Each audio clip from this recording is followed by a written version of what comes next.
It built the bridges we drive on, the ships we fought wars with, and the skyscrapers that define America's skyline.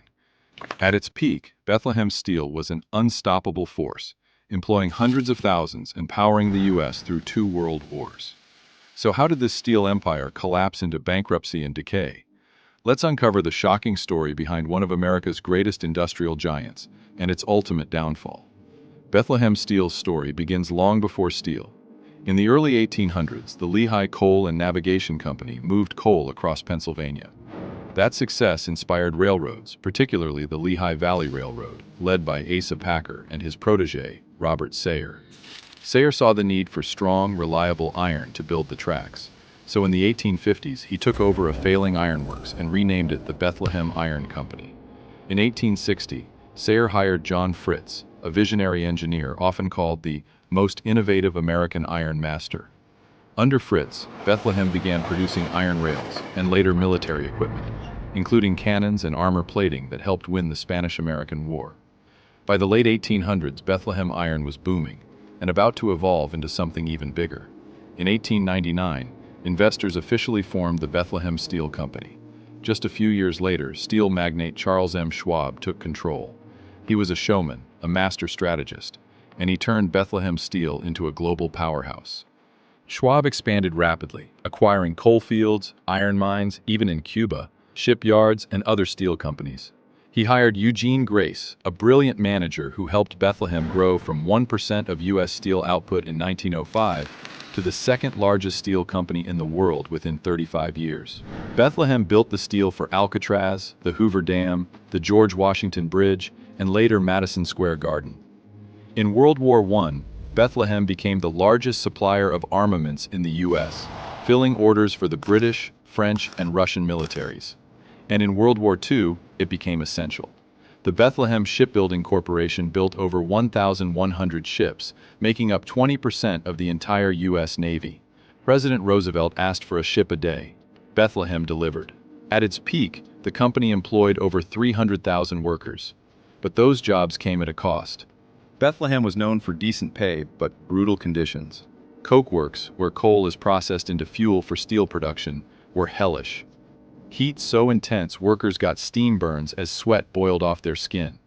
There were no real benefits, no job security, no tolerance for complaints. In 1941, the workers went on strike, demanding recognition of the Steelworkers Organizing Committee.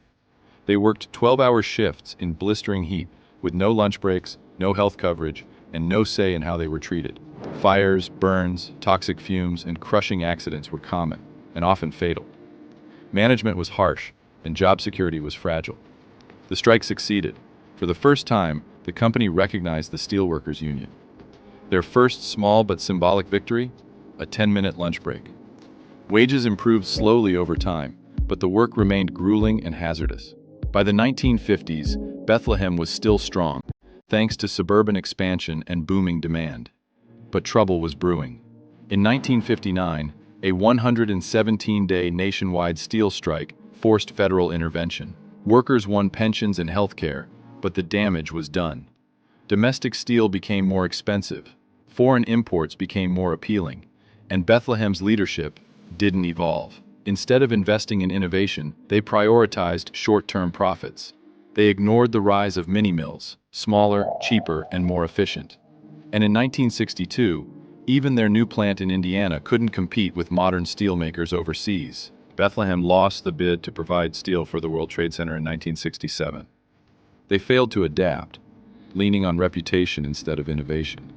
As foreign competitors advanced and management resisted change, the cracks deepened.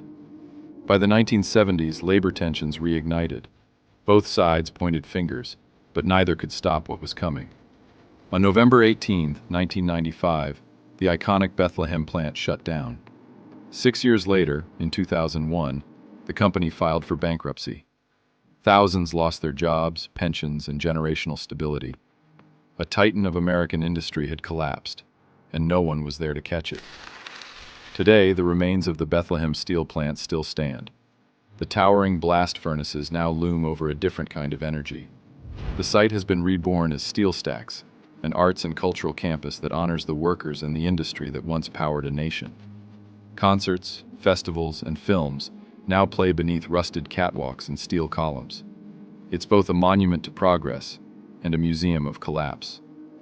Bethlehem Steel helped build the Verrazano Narrows Bridge, Rockefeller Center, the San Francisco Municipal Railway, and so much more.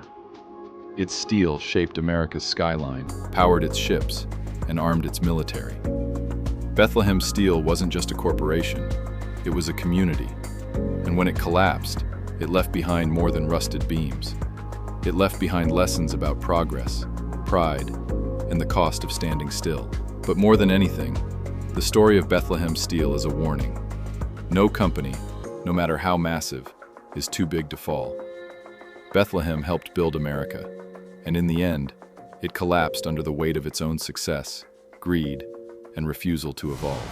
Thanks for watching. If you enjoy uncovering the hidden truths of American history, don't forget to subscribe.